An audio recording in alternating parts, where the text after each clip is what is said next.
As I stepped out the stage door, the glow from the casino was lighting up the desert, and the door swung open and the people came out, and the sound of money, laughs, music poured past them as if there was just too much hilarity inside to stay bottled up. It was out of my way, but I felt like walking through there for the sheer joy of knowing I could. The deputy sheriff standing just inside gave me a big, "Hiya, Sam." I waved and kept moving through all the action. I passed a wall of slot machines, the dice tables, blackjack. "Hiya, Sam." Swing and show, Sammy. "Here, make room for Sam."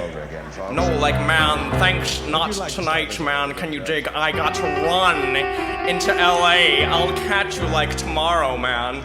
I loved the way the crowds opened up for me, and I circled the room twice, getting loaded on the atmosphere. They kept us away from the other times we played Vegas, when there'd be a law against us.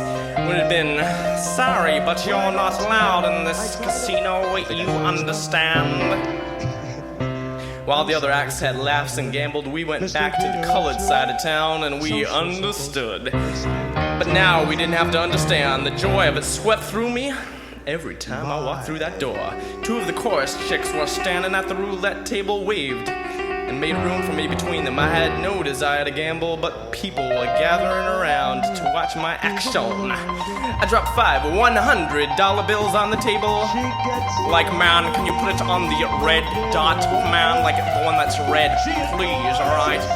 An excited murmuring rose around me. Sammy Davis. He's Sammy. Sammy Davis.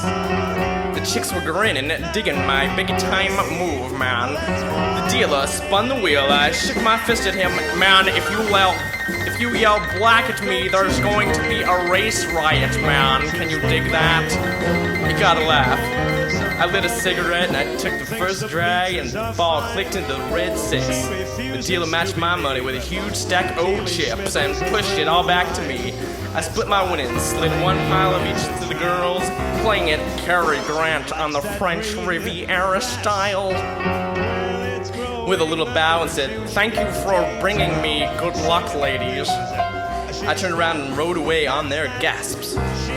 Walking along the corridor to my room, I intensified the satisfaction, the bittersweet of contrast, concentrating on the emotionless faces, remembering the matter-of-fact voice. "You can't stay here. You'll have to find a boarding house in the, other side of town." Now they wanted us enough, so they were breaking their rules. We were bigger than Jim Crow. They were paying us $7,500 a week. Best money we'd ever made. But that was the least of the payoff. It was as though a genie had materialized out of show business and said, "You're going to be a star, and anything you want is yours, man. Like, you're as good as Joe Schmo." And he handed us a solid gold key to every door that had ever been slammed in our faces. I sat in an easy chair in my living room, absorbing the acceptance, smoking a cigarette, enjoying the luxury of the suite, and picturing myself in the middle of it. I showered and called room service for a hamburger. There was a knock at my door. One of the chorus kids was standing there wearing a skin-tight blue jeans, if you know what I mean. I laughed.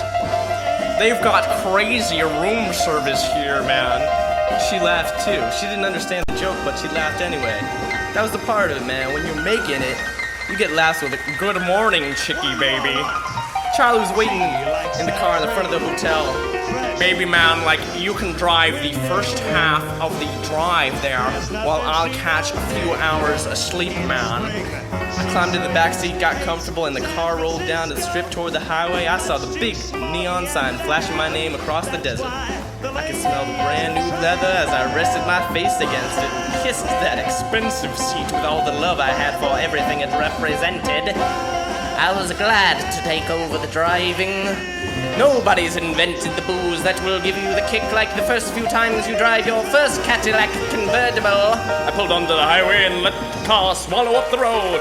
The sun was coming over the mountains, and I saw the night leaving, the day growing bigger, brighter every moment. It was one of those magnificent mornings when you can only remember the good things as always. Nothing as bad as ever happened. I would like to was do this actively medley of aware songs. that This first one. the edge of the window was exactly right for my height, for my left elbow. My fingers filled perfectly into the ridges around the steering wheel, and the clear dry desert air was streaming in through the window as it was wrapping around my face like some gorgeous swinging chick giving me a facial. I turned on the radio and filled the car with music, and I heard my own voice singing, "Hey there." Oh God, what are the odds against turning a radio on and it's the exact station for the exact moment when the disc jockey's playing your first hit? For a second I was afraid I was getting so good that something had to happen to take it all away, but the car, the suite in Vegas, the hit record, and all what they symbolize, it was the start of a new life, and nobody had given it to me, so there wasn't anybody who could take it away. It all come from show business, and as long as God let me keep my talent, it would keep on coming. We were building any day, and any day now we'd break wide open, and I'd be a star, a real goddamn star.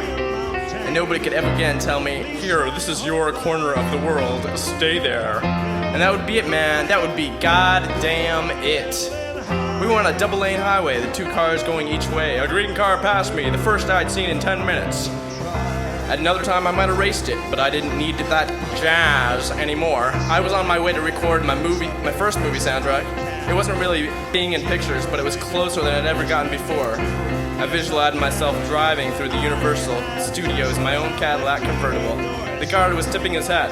"Good morning, Mr. Davis. They're waiting for you on soundstage number 1. The green car was slowing down, but it wasn't pulling over.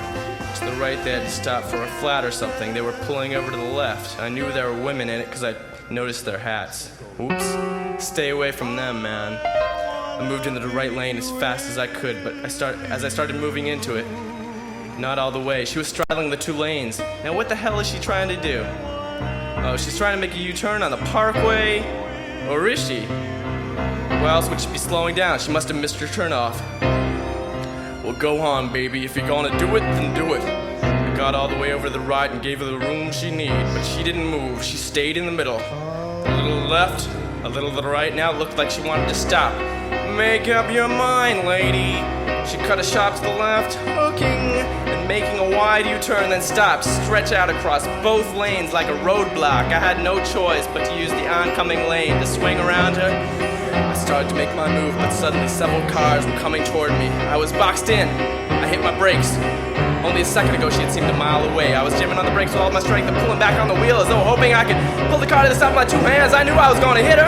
I cut the wheel as hard as I could. I tore the real fender, broken wheels, and brought electricity! Grinding, steel twisting, glass shattering, noise screamed all around me. I had no control. I was just there, totally consumed by it, unable to believe I was really in an automobile accident. I saw the impact spin her car completely around and hurl it out of sight. Then my forehead slammed against my steering wheel. As I felt pain, I saw my hand moving. I was stunned by the knowledge that I was still alive. I heard Charlie moaning in the back. Thank God he was alive too. I felt blood running down my face and into my eyes like it had a couple times in the army when I'd been hit over the head. But I could hardly see. But I knew I'd be okay as soon as the blood cleared away. I was afraid to see what happened to Charlie. When I turned around, he was trying to get up off the floor. Like, Charlie, man, like, are you okay? I opened my door and got out to help him, reached in the back seat and took a hold of his arm. When he stood up, I could see his jaw hanging loose and blood coming out of his mouth. Oh God, like, Charlie, man, I'm very sorry about this. Please forgive me, man. I'm sorry, man. Cars were stopping, the people were running out of the diner and gas station. Someone said, "It's Sammy Davis." I started up the road to see what had happened to the women, but a soldier stopped me. "They're all right over there. Better get you to hospital." "I'm okay, my friend's hurt." I pulled the soldier over to Charlie. He had both of his hands in his mouth and blood was pouring through his fingers. I put my arm around him. "It's going to be all right, man. Don't worry. It will be okay." He looked up and made horrible choking sounds, trying to speak. He pointed to my face, closed his eyes and moaned. I reached up. As I ran my hand over my cheek, I felt my eye hanging there by a string. Frantically, I tried to stuff it back in, like if I could do that, it would stay there and nobody would know. It would be as though nothing had happened. The ground went out from under me and I was on my knees. "Don't let me go blind. Please, God, dude, don't take it all away.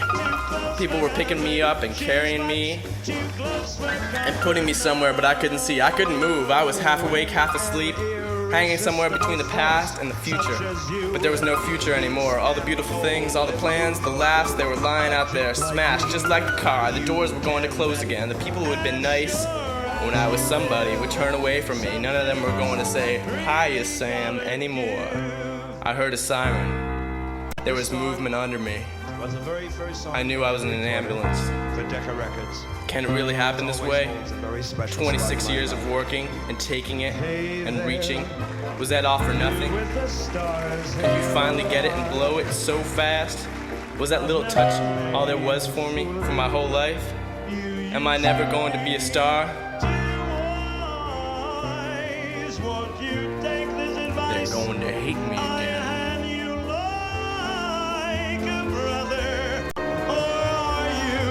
Seeing things too clear, too much in love to hear. Is it all